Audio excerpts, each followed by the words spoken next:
تامر بجاتو منورنا ومشرفنا. اهلا بيك كابتن تامر، كل سنه وانت طيب.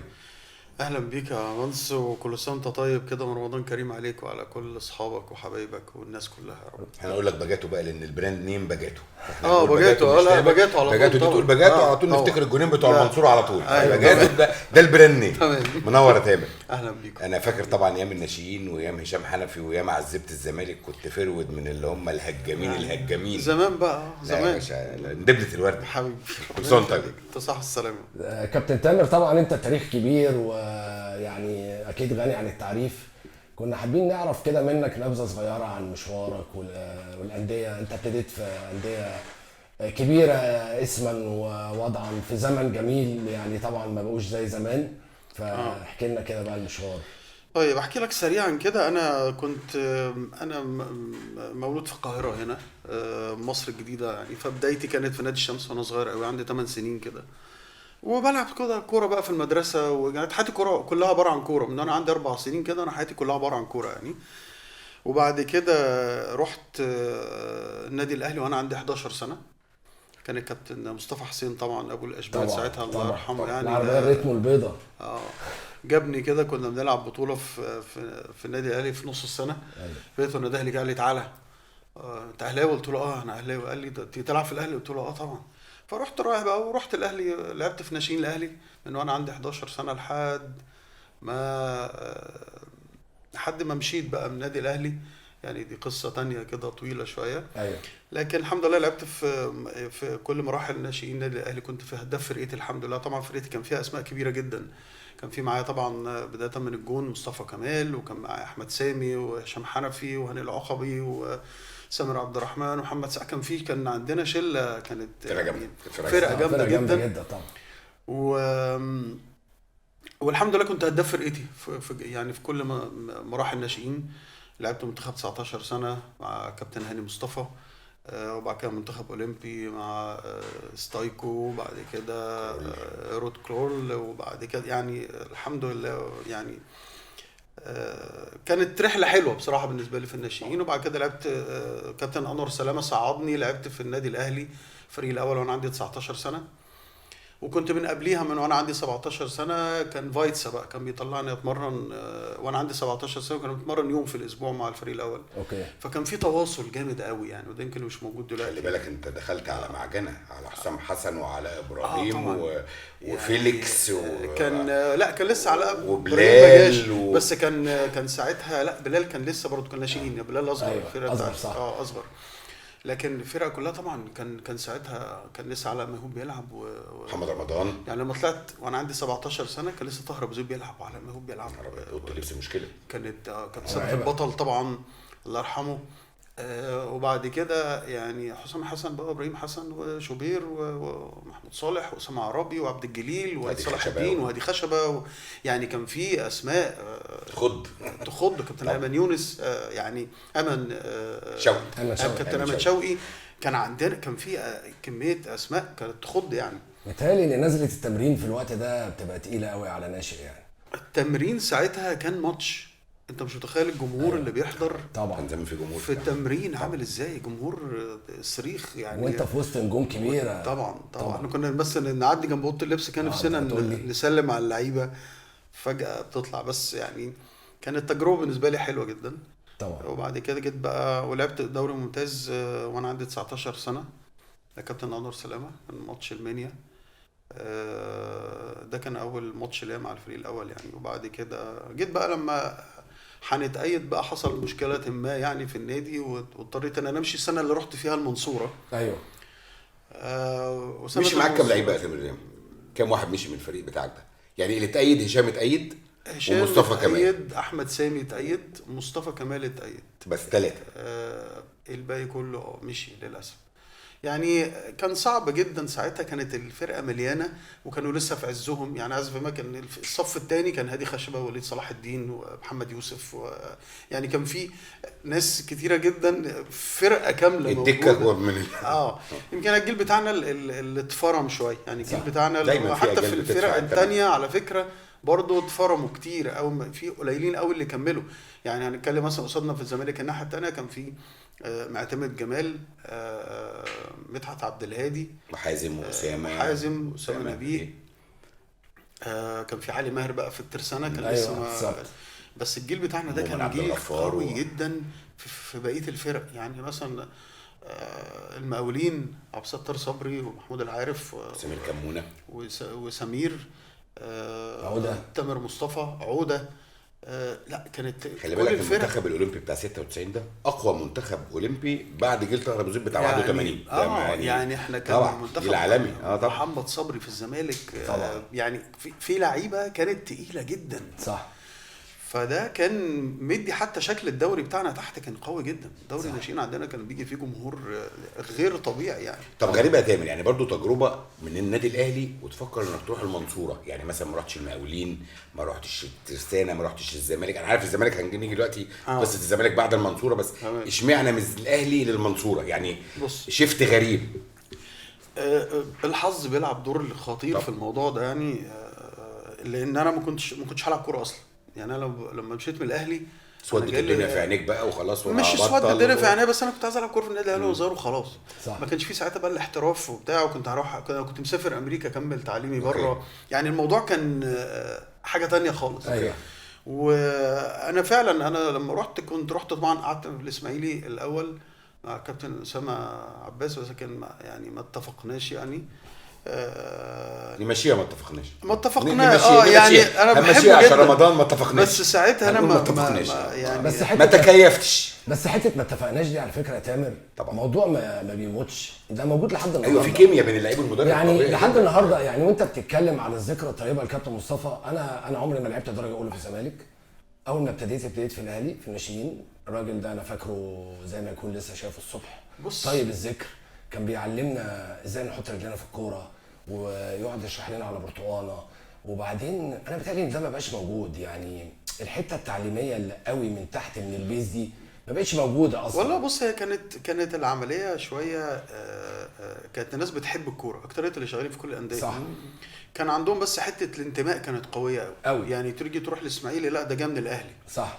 الاسماعيليه زملكاويه. بالظبط. فاللي هو لا ده جاي من الاهلي، فبيتعامل معاك انك جاي من الاهلي، انت اهلاوي، انت ضده وخلاص. فلما لقيت الموضوع كده شويه حسيت فيه حساسيه شويه، فما اتفقناش. قلت خلاص يعني ده كان فتره الاعداد يعني، ما لحقتش حتى ولا تأيدت ولا حاجه. وبعد كده كنت رايح القناه. كويس. كنا ساعتها لما بقى تشيرنو تشيرنو بقى، وكانت فرقه وطارق فهيم، وكانت طبعا كان في والشامل عزوني وفرقه مشكله. كانت فرقه كبيره جدا. خلي بالك فادي هيتعبك. فادي موسوعه. فكويس. موسوعه جامده، ممكن تلاقيه عارف حاجات انت مش عارف ان في حد عارفها. لا هيريحني كتير على العفو. عالمي. رحت مع كابتن فؤاد بالظبط. لما انا في شنطتي في نادي القناه هناك، بس لسه ما مضيتش، بابا كلمني الله يرحمه. والدي كان اللي هو في الجيش، وكان نادي المنصوره اللي هو ابراهيم مجاهد نادي الصحه، كان اللي هو كان دفعته في الجيش. فكلمه في التليفون قال له انا عايزين تامر يجي يلعب معانا، واحنا لسه طالعين من درجه تانية بقالنا فتره ما طلعناش، لسه طالعين دوري ممتاز وعندنا مجموعه لعيبه كويسه وبتاع. فبابا كلمني قال لي تامر تعالى بس نروح نادي المنصوره ذوقيا نقابل الناس. قلت له بابا انا فنجان شاي، عارف اللي هو فنجان شاي وهنمشي. انا كده انت عارف، ما انا كده مش هكمل.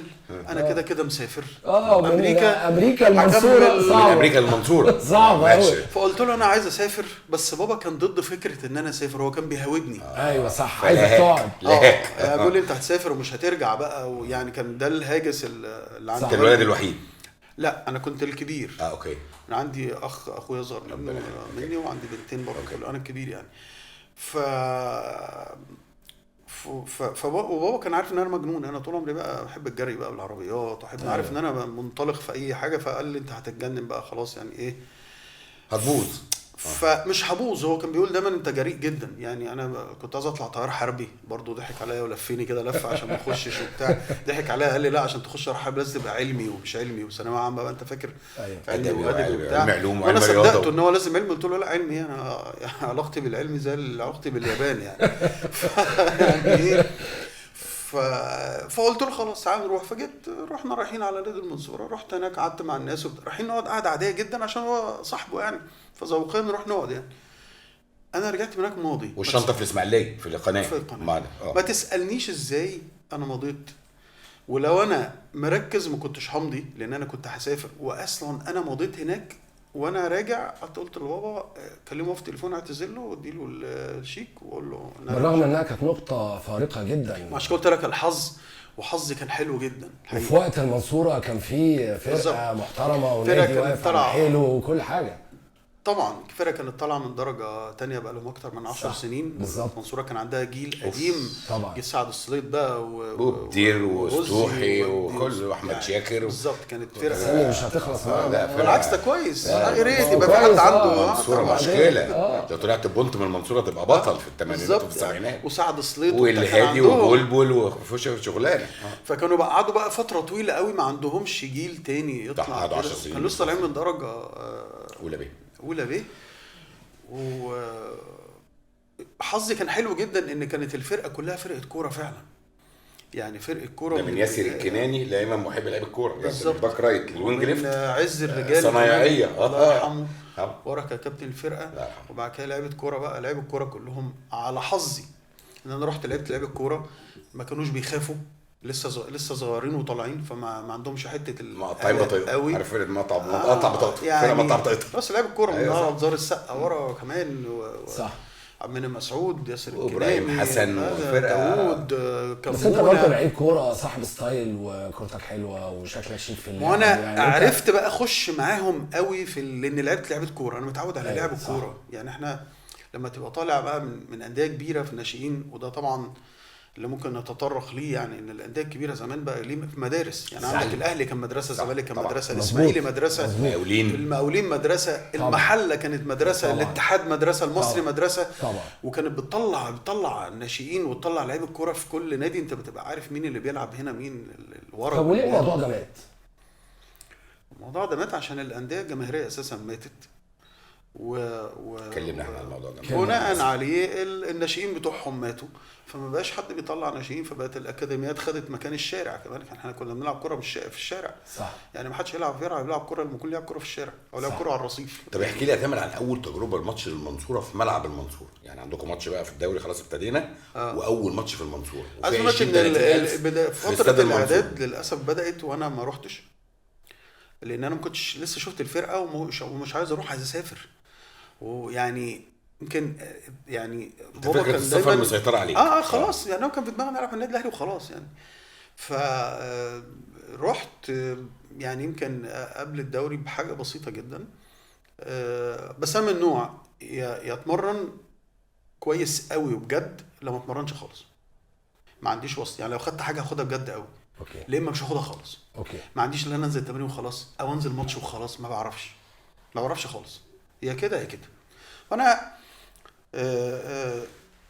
يعني وقف موضوع السفر شويه، او والدي يعني كان كلكعه شويه، كلكعه شويه، كلكعه لك شويه، لازم تبقى ادبي. فلقيت نفسي ما بيسافروش علم، ما بيسافروش ادبي، بيسافروا علم. امريكا بتاخد علم علوم. ايوه كان ناس يقول لي كده مش هيودي واشنطن. تجاره واشنطن. لقيت نفسي عارف فكلكعت لازم العب كوره بقى خلاص. سخنت بقى. ومعاك الشيك بقى، مشيك في جيبك. طول عمري لعيب كوره برضه، ما عنديش حاجه ثانيه. صح. يعني وانا صغير لا، وعشق الكوره برضه بيسوق فرحت تمرين كابتن حسن مجاهد الله يرحمه. بصراحه كان راجل قوي جدا كرويا الحقيقه جدا.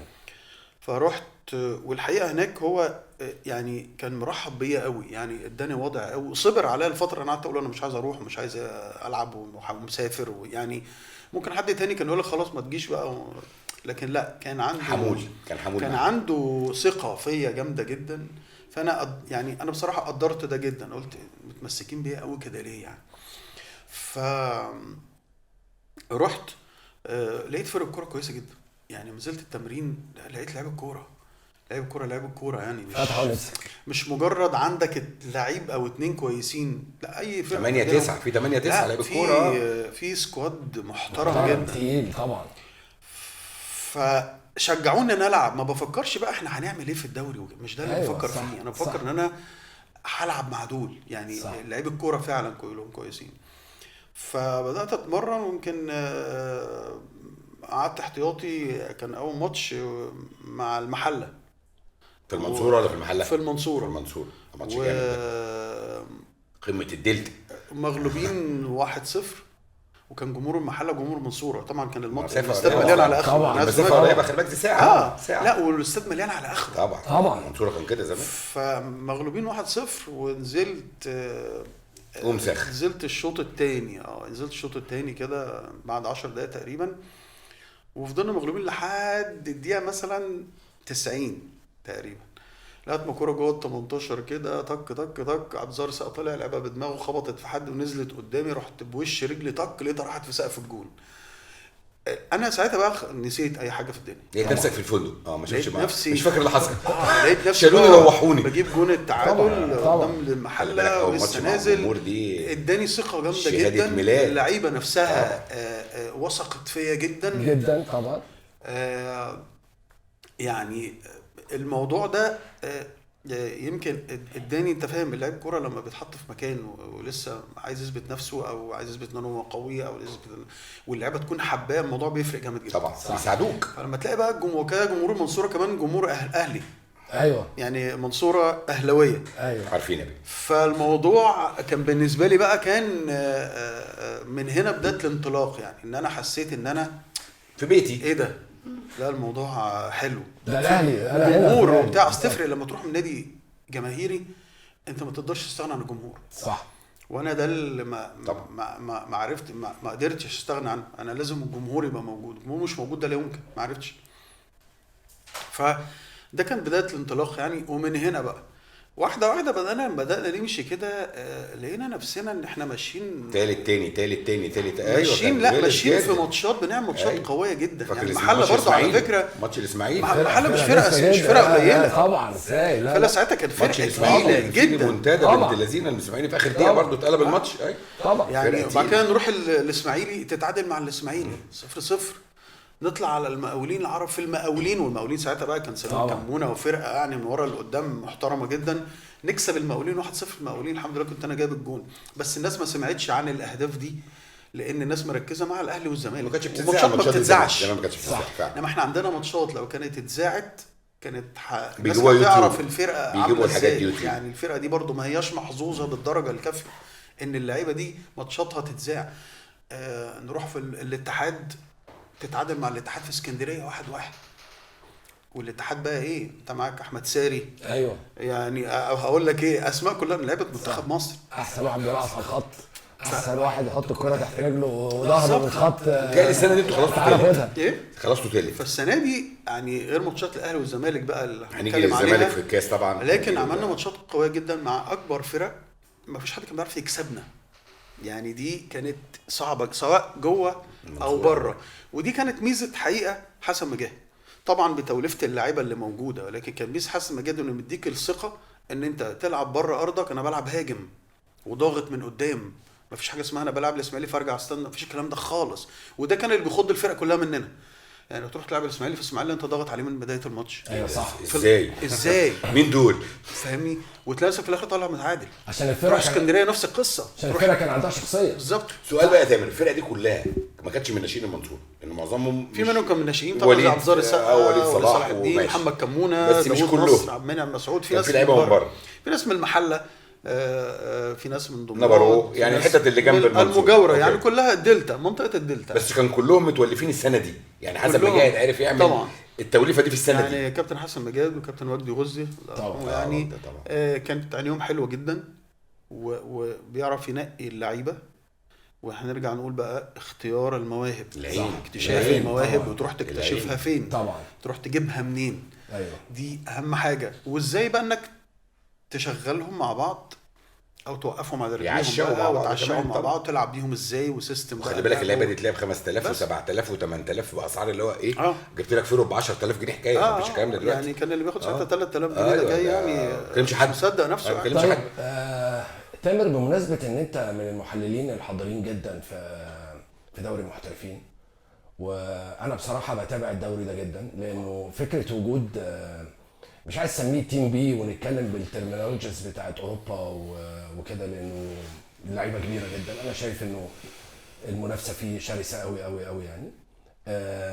لو حبيت ان انا افهم منك اللينك شوية على الايام اللي انت بتتكلم فيها مقارنة بدلوقتي، انت شايف المشكلة فين؟ يعني هل ليه ما هياش نفس الاجواء؟ ليه ما هياش نفس الطموح؟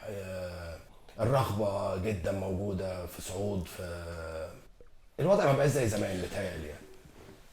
خلينا، اصل الموضوع ده مهم جدا، بس في نفس الوقت لازم النظام هو اللي بيغير شكل مفهوم طبعا. الموضوع. طبعا.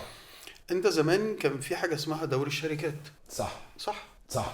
وكل اللعبه اللي كانت بتلعب، يعني كل اللعبه اللي بكلمك عليها دي بما فيهم بقى موظفين في الشركات شوبير وحسام حسن والزمالك ولعبت كل اللعيبه كلها كانوا موظفين في شركات، بيلعبوا في شهر 9 في اسكندريه، كانوا بيلعبوا في اسكندريه، فكان في حاجه اسمها دوري الشركات اللي احنا دلوقتي حطيناهم على بعض.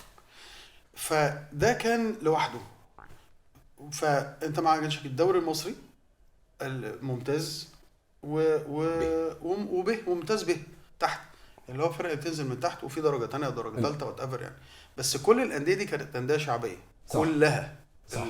الامبريلا بتاعت كل الانديه دي 12 فرقه الاولانيين كلهم كانوا شعبيين، كلهم شعبيين. مفيش الا المقاولين العرب اللي بتعتبره شركه بس، وكان مفيش الا المقاولين العرب، والمقاولين العرب عارفين ان هو اساسا الشعب معانا بتاع الاسماعيلي مظبوط. ومن اتحاد عثمان بعد كده لما اتعمل برضه كان التوأم بتاعهم الثالث. فده حاله خاصه، ولكن ما كانش فيه اسمها شركات موجوده. والمحله كانت شركه وكنا بنعتبرها فرقه شعبيه، بس عندها جمهور لانها في فرقه شعبيه يعني هي في المحل غزل المحله، بس فرقه شعبيه. ولعلمك انت لحد النهارده في دوري الدرجه الرابعه والدرجه الثالثه لما بتلاقي قرى او مدن بتلعب بتلاقي حضور جماهيري رهيب. هي انا ما اعرفش ليه بقى الفكره بتاعت مثلا جبنا احنا غزل المحله. نموذج غزل المحله ده هو نموذج الاحتراف الكامل لاي منظومه رياضيه او اي نادي كره قدم موجود حتى في اوروبا حتى الان. مظبوط. ان اي شركه بتروح ترعى نادي جماهيري وتصرف عليه، عندها جمهور، ففي استاد، ففي جمهور، ففي شركه بترعى. صح. سهله، الموضوع بسيط قوي. الموضوع ولان عامل الجمهور ده مهم جدا جدا، ده اهم حاجه في الموضوع. فانت بتلاقي الراجل بيقول لك انا ما رحتش المنصوره لما لقيت جمهور، انا كملت. فانت بتلاقي مستثمر يجي هنا بغض النظر عن اسماء، وانا مش ضد فكره الاستثمار الرياضي في مصر، لانه اكيد انت تعلم ان اسبانيا كده، يعني دوري لا ليجا هم 3 فرق بس اللي فيهم جمعيه عموميه وانتخابات زي عندنا، والباقي كله رجال اعمال. بس عندهم فانز، عنده جمهور ما ينفعش بيجيب له عائد، بيقدر يعمل عليه تسويق رياضي، يقدر يجلب من وراه موارد. هي الكوره زي موضوع كبير، صناعه من غير جمهور. هي الكوره ملهاش حل تاني، لازم تتلعب كده. صح، هو ده الاساس بتاع الكوره. صح. فاحنا مش بنتكلم الاستثمار الرياضي ان احنا لسه هنشرح الاستثمار الرياضي، مش عارفه هو حر بقى. صح، مش هشرحه له، هو ده السيستم اللي بيلعب بيه. بالظبط. احنا الموضوع ده يمكن الحلقه اللي فاتت تطرقنا ليه شويه كده، انه هو ليه الشركات دي او ليه الانديه دي ما يجيش المستثمرين يشيلوها؟ يعني مش الفكره لو فكره انها مملوكه للدوله، فخصخصه الانديه بالمسمى صعبه تنفيذها. يا عم اديله فرقه الكوره، اديله قطاع الناشئين بالكوره، خليه يطلع لك مواهب. انا شايف ان المشكله في مصر في الكوره مش في الخامات على قد ما من التعليم من الصغر. يعني الاهتمام بالبراعم، كلمه براعم اللي كل سنه بيزيدوا عمر، لو احنا اهتمينا بيهم هنطلع لعيبه كويسه. يعني انت كلنا اتفرجنا على ماتش امبارح، الناس بتبيلد اب من تحت في ثانيه. الموضوع انا لما بشوف عيال صغيره بتلعب اللعب ده في مصر في شغلنا او في حوارنا او لما بنكون موجودين بنبهر بصراحه. يعني بقول للراجل المدرب اللي واقف على الفريق ده كويس، حتى ممكن يكون راجل مش مشهور ولا معروف، مدرب مجتهد بيفهم، بس بيلعب على الكوره، فاهم؟ انما احنا هنا ما عندناش كده، بالذات في الناشئين. يا تامر ما اعرفش انت بتتفرج عليهم ولا لا، بس هتلاقي الكوره على طول فوق. يعني بجد رقبتك توجعك، يعني روح تتفرج على دوريات الناشئين رقبتك هتوجعك، الكوره في السماء. يعني انت على طول عامل كده، فاهم؟ يعني مفيش حد بيحط كوره، كله بيعلق، كله بيعلق. وتلاقي اوردرز، يعني لما يجي مساك ياخد من الجون، هو المدرب يقول له زيد خطوتين، واحده. طب ما هو الكره الثانيه راحت فين؟ ما هو انت اديته الكوره فيجي يهاجمك، فاهم؟ حاسس ان الموضوع مش صعب زي ما انت بتقول. يعني احنا بس محتاجين ان احنا ناخد الجايد لاين مظبوط. الناس دي بتعمل ايه؟ مش عيب ان احنا نشوف الناس دي بتعمل ايه يعني. ما انا بقول لك هو النظام دلوقتي.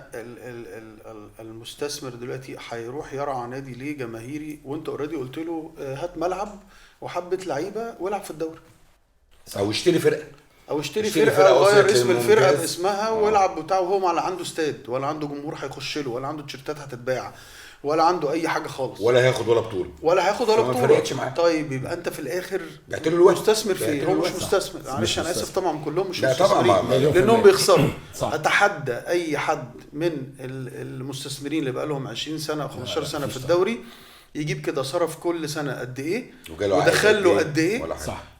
وتعالى فرجنا نزيف. بعد ما بتدفع نزيف ضرايبك أموال. وحاجه كده طبعا. انت كسبان ولا خسران؟ نزيف. طبعا عارف- خسران. انت عارف ان في اسبانيا لو جيت تشتغل في الكوره كرجل اعمال لازم اول شرط يشترطوا عليك انك تعمل ايه؟ انك تبني استاد. طبعا بس طبعا عشان الجمهور، ما هو طبيعي. ومش بس الجمهور أيوة. فادي، هو بيربطك ان انت حطيت استثمار. ايوه في اسد لازم بقى، في تستنى اسد. تستنى أيوة. على العائد على الاستثمار، وبعدين يجي يقول لك بادجتك قد ايه؟ البادجت بتاعتك دي بغض النظر تكسب ولا تخسر ما تخصوش، بس ما تصرفش اكتر من 10 جنيه البادجت بتاعتك اللي انت حاططها للنادي كميزانيه. فعشان كده الانديه هناك صعب جدا تعمل عليها ديون، فاهم؟ كله بيلعب في الحته بتاعته. احنا دايما انا كنت بقول في انديه مش هتاخد دوري، مش هتاخد كاس، مش هتلعب افريقيا، وهي مش عارفة هتلعب كده. كونفدراليه.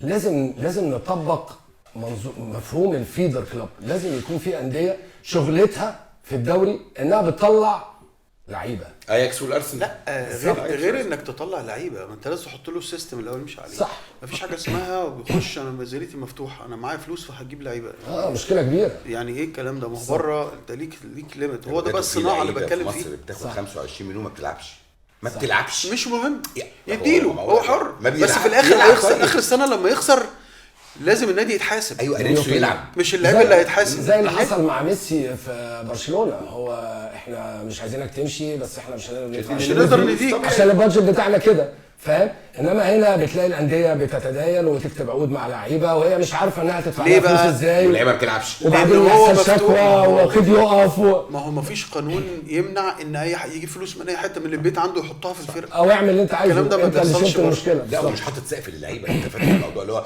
فلان 45 مليون بناء عليه 45 ما هو لو مين انت هذا؟ حطيت له بادجت للفرقه مثلا سي 5 مليون السنه دي هيجيب لعيبه اكتر ازاي؟ هو ما يقدرش، للبيع. مش هيقدر. هو لو ركز مع القماشه بتاعته واعتبر ان انديه القمه لما بيلعبها هي الفاترينا هيبيع لعيبه تاني. فبيضطر، ما هو بيضطر ساعتها لو انت محدد له بقى. بالظبط. لو انت محدد له هتمنع بقى قصه ان حد عايز يدخل فلوس بقى وخلاص. ما هو انا بنتكلم ان الانديه دي كلها ما بتكسبش حاجه. طب مين اللي بيحاسب انت بتصرف فلوس؟ صح. مين اللي بيحاسبه يقول له انت كسبت ازاي؟ ولا حد. كسبت ايه؟ بالظبط. مفيش حد مفيش بيحاسب. حد بيحاسب. صح. فانت خلاص فتحت الباب لاي حاجه غلط تتعمل. لكن لو هو ما عندوش الا ده هيضطر يروح بقى يدور على اللعيبه في حتت صغيره ويبيع تحت بقى عشان عارف ان ده هيبقى يطلعوا يلعبوا يوم بايعوا لانديه اوروبا زي ما بيحصل. صح. ان الانديه الصغيره دي هي بتخدم على الانديه الكبيره. الانديه الكبيره معاها فلوس وعندها لان عندها جمهور اكتر، مش معاها فلوس وخلاص. ما عندها جمهور اكتر فبيدخل فلوس اكتر، فبيدخل تيشيرتات اكتر، اعلانات بتخش اكتر، فمن هنا بتجيله فلوس. هي مش فلوس جايه كده يعني. انا مش فلان الفلاني راجل اعمال فانا معايا فلوس فانا بتصاحب نادي. لا طبعا. هو انا النادي ده انا مشروع. بيروح يشتري مشروع. نادي هيدخل له فلوس. بيدخل له فلوس ازاي؟ عدد الجمهور اللي جوه التذاكر الموسميه، التيشيرتات اللي بتتباع، الاعلانات اللي جوه السوشيال ميديا شغاله عندي بتدخل لي قد ايه. سبونس ماركتنج بتطلع من السبونسرز يفكروا في الاكتيفيشنز. هنا لا، هنا اي رجل اعمال مع احترامي ليهم كلهم وطبعا شخصيات كلهم كبيره ومحترمه، ولكن هم بيرموا فلوس وخلاص. صح. ما بيرجعهاش، بيحملها بقى على مصاريف، تطلع من ضرايبه، تطلع من المصنع، تطلع من الكومباوند. بس انا ساعات بستغرب حاجات بسيطه قوي يا تامر، انه انت فجاه تطلع تلغي جيل لمجرد انه ما عندوش اجنده دوليه. بره في المانيا مثلا بيعملوا ريسايكلينج، يعني الجيل اللي مش هيلعب فيرست تيم لحد تيم بي في انديه بيرغموا الانديه الثانيه بتاعت الديفيجنز من 3 لحد 7 او لحد 6 يخلوهم يتوزعوا على الانديه، فالولد بيحصل له ريسايكلينج. انما هنا انت بتطفي حلم ناشئ. يعني لو السنه دي هيلغوا 2003، انت متخيل ان النهارده 2003 بطوله الجمهوريه فاضل فيها 3 ماتشات. راجل لعبت كوره ولعبت ماتشات عظيمه. اللعيب اللي عارف انه كمان 3 ماتشات هيكوي هدومه ويحطها في الدولاب، هيلعب ازاي ال3 ماتشات دول؟ هيروح فين؟ هيلعبهم ليه؟ انت عامه ما هو انا بتكلم لو الموضوع كلها من البدايه مش مظبوطه. انت اول حاجه طبعا بتقتل مواهب كتير جدا جدا، وبتدي فرصه للاسف بقى للمحسوبيات وللرشاوي وسايط. وللوسايط، سايط. لان العمليه ما بقتش كوره، ما بقتش بيزد ان انت بتختار لعيبه بجد وهتشوفها. لا، هو الموضوع انت فمواهب كتير قوي ماتت. بتترمي طبعا. وبتموت. صح فبناء عليه الانديه الجماهيريه كلها برضو ماتت. صح. يعني خلينا نتكلم دلوقتي، الدوري المصري قوامه ايه؟ اهلي، زمالك، اسماعيلي، مصر اتحاد. واسوان بقى تطلع وتنزل كل شويه، صح. محله. صح. طيب، وخلي بالك المصري والاتحاد بيقودوا رجال اعمال، فبرضه بالظبط. بيضخوا فلوس بالطريقه اللي انت بتقولها. والاسماعيلي كل سنه بقى بس. كف عفريت اسماعيلي اللي هو كان أيوة، اهم 30 نادي في سنة. افريقيا. ايوه بالظبط. بيصارع البقاء بقى 3 سنين. والانديه الكبيره عندنا زي الاهلي والزمالك اللي هم بيتفخروا بالبطولات بتاعتهم، سواء اهلي او زمالك او كده، كلهم من نادي الاسماعيلي. يعني او من خارج الانديه الكبيره. يعني كانت الانديه الجماهيريه دي هي اللي بتغذي حتى الاهلي والزمالك عندنا. صح. يعني واللي كان بيخرج من الاهلي زي الجيل بتاعي او كده بيخرج يروح نادي تاني، هو اللي بيبقى نجم في المنطقه. خلي بالك يعني جالك وقت ايام الكابتن الوحش كان في 4 لعيبه من المقاولين و4 لعيبه من الاسماعيلي في المنتخب وبيلعبوا اساسي. طبعا. اللي هو عماد سليمان ومحمد رضوان ومحمود حسن بيلعبوا اساسي. طب هل انت الفرق تتفق القديم. هل انت تتفق انه اللعيب اللي مثلا لحد جيل 2001 السنه اللي فاتت 2003 انه خبراته انه هو ممكن يكون، مش هقول احق او احسن او افضل، بس اكيد من وجهه نظري هو احسن من اي لعيب بيلعب في الدرجه الرابعه مثلا، لانه عدى الحاجات، راح لاعب الزمالك في الزمالك والاتحاد في الاتحاد والاهلي في الاهلي وعاش 5-6 سنين للعب بدوري جمهوريه لعب تحت ضغط بنطاق اكتر ولعب تحت ضغط. ليه اللعيبه دي بدل ما نقول لها مع السلامه بجره قلم، ليه اللعيبه دي ما تروحش تبتدي من تحت وتلعب في دوري الدرجه الرابعه ودوري الدرجه الثالثه بالاجبار بالتوزيع؟ ما هو الدوري الدرجه الثالثه والرابعه، ما هو ده اللي بنتكلم فيه، ان انت بدل ما الشركات تروح ترعى الانديه الجماهيريه الصغيره او الكبيره لانه هيكسب منها برضه. ما هو الدرجه الثانيه انت بتروح تلعب طنطا بتلعب الشرقيه الاستاد بيتملي، فدي صح. فلوس. صح. فانا مش فاهم يعني ازاي راجل اعمال يسيب الاستاد مليان فيه ناس ويروح يلعب في حته ما حدش هيخش له وما حدش هيلبس التيشيرت بتاعتك. لما انت رحت الشرقيه هتلاقي الشركه لابسه التيشيرت الشرقيه.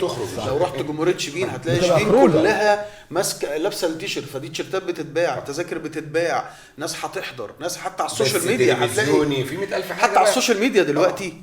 انت لو يعني الانديه دي ماتت في وقت المفروض تصحى فيه، ما اعرفش ازاي طبعا، لان هي بفعل فاعل. انا من وجهه نظري اللي بيحصل ده في مصر ده بفعل فاعل. اتفق معاك ان انت السوشيال ميديا دي، انت متخيل يعني ايه مثلا المنصوره فيها كم واحد لما يلعب ماتش بعد الماتش السوشيال ميديا كلها هتشتغل ازاي على فرقتها؟ طبعا. انت متخيل ودي فلوس قد ايه؟ طبعا. فكل ده انت راميه ويقول لك احنا اصل احنا مستثمرين في الدوري الكبير اللي هو اساسا مش هيوصلوا فيه لحاجه ولا عمرهم هياخدوا فيه اي حاجه خالص، هم خسرانين بس. ايوه انا لسه كنت بقول هو منظومه كلها خاسره ما عدا لاعب الكوره. هو الوحيد اللي الوحيد الكسبان. كل العناصر خسرانه كلاعيبه ومدربين كله اللي كسبانين. صح صح. هم دول بس اللي كسبانين. لكن في الاخر زي ما انت بتقول كده، منتخب مصر قاعدين بقالنا 4 سنين ما دخلناش لعيب جديد. صح. انت اكبر معدل اعمار في كاس الامم، كاس الامم الافريقيه الاخير ما ضمتش لاعب من 19 سنه ولا من 20 سنه ولا منتخب اولمبي ولا ايه ده. منتخب اولمبي اخر ماتشين بيضيعوا ضربات جزاء ضيعوا بالاربعه. انا نزلت اشوط ضربه الجزاء دي هركنها. يعني بتشوف حاجات غريبه بصراحه. فده الطبيعي. اتفرج على دوري الناشئين تحت هتحس ان لسه عيال صغيره بيلعبوا كوره. مش بقى ما انت قلت كان زمان بيعلم، بس بيعلم بقى دلوقتي مفيش بيعلم. الموضوع بقى بيزنس، هتدفع كام يا حبيبي واشتري الشنطه وخلي ماما تجيب لك الشنطه الثانيه، فالموضوع بقى سبوبه. فهنحلها ازاي دي؟ ما مشكله، هي مشكله بس كل حاجه ليها حل. بس هل في حد عايز يحل؟ بس كنت بقول لازم حد يبتدي. لو في حد عايز يحل الحل موجود والمشاكل معروفه ومش اختراع. يعني احنا مش بنقول حاجه دلوقتي طبعا. احنا بقى جهابزه يعني خالص. جهابزه ايه ده؟ رجل الشارع بيقول الكلام ده. موضوع بسيط جدا. بس هو في حد عايز يخلي الموضوع كده، يعني عايز يبوظ الكره المصريه بالمنظر ده. لكن عندك اليد مثلا، منتخب اليد حتى سيستم بقى 25 سنه نظام ومنظومه محترمه جدا. 30 سنه حاطط سيستم نفس محترمه جدا. رئيس الاتحاد ما تسمعش عنه حاجه خالص ولا بيظهر ولا بقى في سيستم خلاص، مش مهم مين ولا بيقعد ولا بيطلع في البرامج كل شويه اكس او واي. اتحاد برضو اليد ما تعرفش حد فيهم خالص. ناس محترمه جدا، ما تعرفش حد فيهم اعلاميا، لكن ناس معروفه في مجالها، ناس بتشتغل بجد. عشان كده من منتخب لمنتخب توصل تاخد كاس عالم، توصل كل مره كاس عالم، وليك عندك لعيبه محترفه بره محترمه جدا، عندك منظومه قويه تاخد بطوله يعني. فانت بتفرغ على طول، كل جيل بيسلم التاني. طب ما دي منظومه محترمه جدا نبص لها. صح.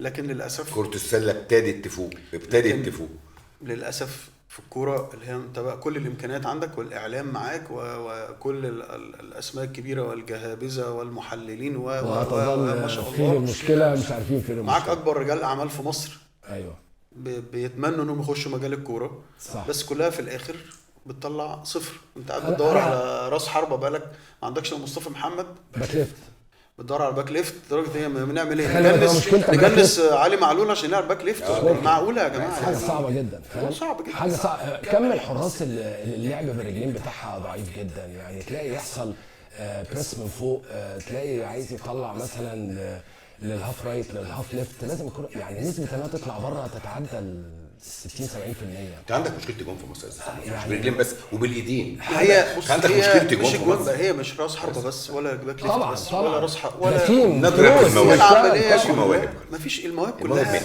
مهم بسبب ان انت ما بتبصش على المواهب اصلا. صح. بس انا على يقين يا تامر ان مصر فيها مينيمم مليون محمد صلاح، طبعا بعيدا عن طريقه التحقيق يعني النجاح اللي عمله محمد صلاح ده مجهود شخصي، مخ واصرار وعزيمه من ربنا، مجهود شخصي وحظ. انا هقول لك تاني، هل انت اكتشفت محمد صلاح وخدته ورحت طلعته وعملت؟ لا خالص. ليه؟ ما راح الزمالك قدام الشو بالظبط. يعني هو بقى حظه ان عرف يسافر، طبعا حظه انه عرف يسافر وكمل بالمنظر ده، وهو ركز بقى اجتهاد شخصي.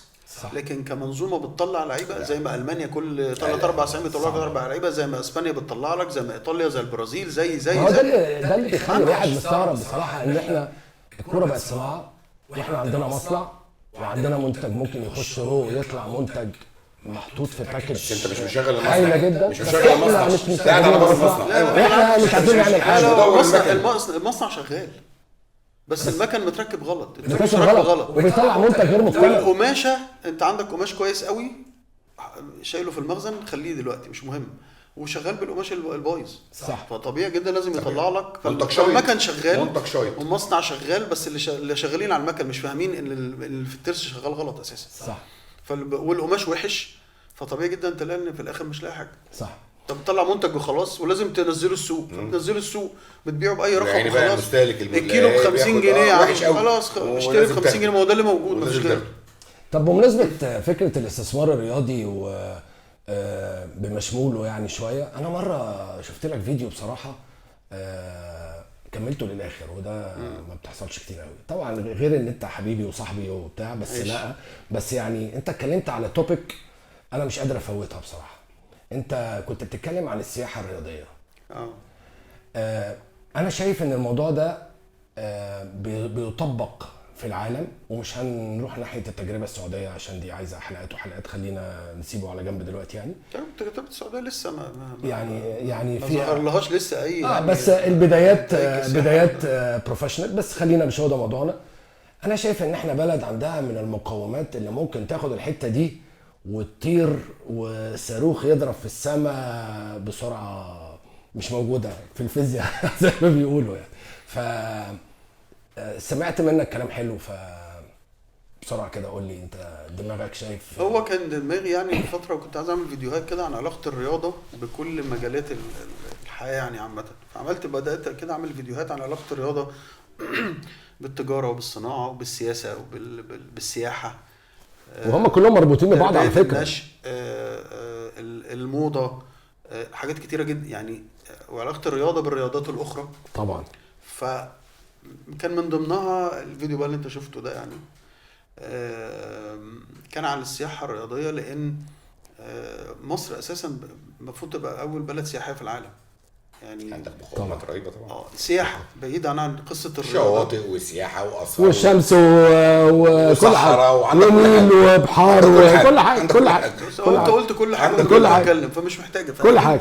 راجل الشارع او اي حد ماشي عايش في مصر عارف ان مصر المفروض تبقى بلد سياحيه من الدرجه الاولى، لان ممكن بلد صغيره مثلا زي اقول لك ايه يعني بيروت عندها حبة جبال وحبة بحر، فبيزورها سياح اكتر من بيجوا مصر.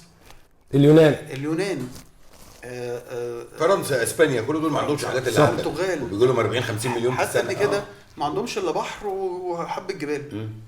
طيب ازاي مصر بقى عندنا 3 بحور يعني او بحرين هنقول صح. البحر الاحمر وبحر متوسط، عندك النيل نيل بطول مصر كلها. صح. يعني مش مثلا تقطعها مثلا بالجنب او 1000 بالعرض كيلو، بطول 1000 كيلو، بطول مصر كلها.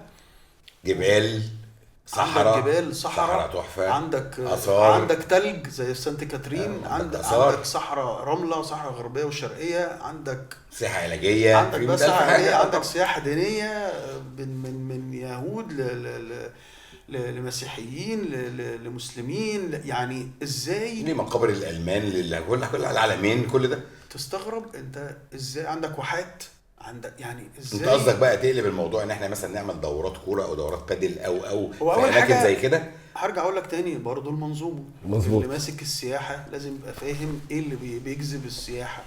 بيجذب السياحه مثلا المناطق السياحيه، السياحه الدينيه، السياحه الرياضيه، السياحه ان جنرال، صح. سياحه المتاحف، سياحه صح. التاريخ، سياحه العلاجيه، يعني ويكوميونيكيت مع وزاره الشباب والرياضه، يطلع هو البروجكت ويكريت الايفنت والايفنت يتباع. ممكن السياحه يبقى عندك الرياضيه اجنده سنويه طبعا تعمل لك زي قطر دلوقتي اللي هو شطرنج 900,000 ده بيلعبوا بيلي 200,000 يا جماعه. فين يعني فين الايفنتات؟ اللقطه بتاعت فريق كرواتيا خدوا معاهم مودريتش. كوره وهم رايحين يزوروا الهرم.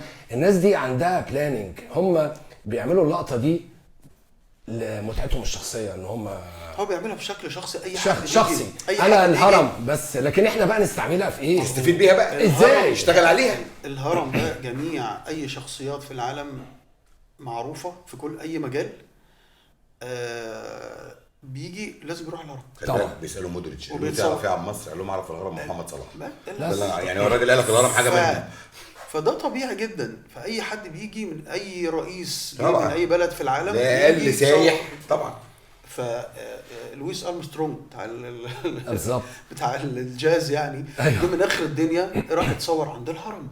اي حد بيجي من بره يتصور عند الهرم. بس خوليو لما جه راح نيويورك يتصور عند الهرم. الغريب بقى تامر ان احنا بنسيب الناس دي تيجي تعمل ده وتاخد الماتيريال دي وتعمل بيها بروموشن لنفسها، واحنا ما نعرفش. جوارديولا جه زار مصر، احنا عرفنا زي من السوشيال ميديا. ما بحسش ان بيحصل بص اقول لك الحاجه، هو لما يجي لوحده انا ماليش دعوه بيه. المفروض انا اللي ابعت اجيبه وانا اللي اعمل له السيستم البروجرام من اوله واديله فلوس وافهمه هو جاي يعمل ايه، واجيب كده اعمل له ستوري بورد يمشي عليها علشان اماركت بيه.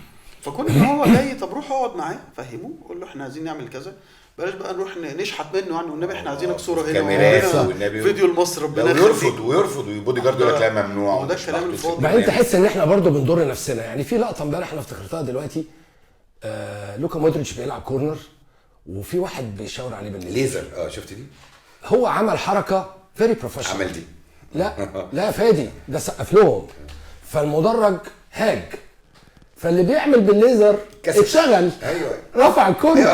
بص العقليه اصلا. أيوة. فاهم؟ بص العقليه. هو مش فكره ان لوكا مودريتش ومن افضل لعيبه عالم وراجل حصل على جوائز وكره ذهبيه. لا وماتش ودي ولطيف. الموضوع اصلا شخصيه واهداف ويعني كاريزما. ايوه اقول لك الحاجه دي كلها حاجات هنتكلم فيها بعد كده. دي ثقافه شعب طبعا. يعني برضو امبارح انت لازم تفهم ان انت هتيجي هتطلع معانا كتير عشان انت يعني امبارح خزان برضو يعني جامد. خزان احزان. خزان احزان. وبعدين احنا لسه ما جيناش بقى لتامر الفنان يعني. لا احنا مش هنجيلها دي. بلاش نجيلها. انت ايه صحيح يا تامر؟ اخبارك ايه في موضوع الفن ده؟ وصلت فيه ليه؟ يعني انت جاي وانا عارف انت جاوي من زمان القصه لا دي. بص اقول لك على حاجه. انا يعني كان اتعرض عليا وانا بلعب كوره ان انا امثل، بس يعني ما حصلش نصيب يعني.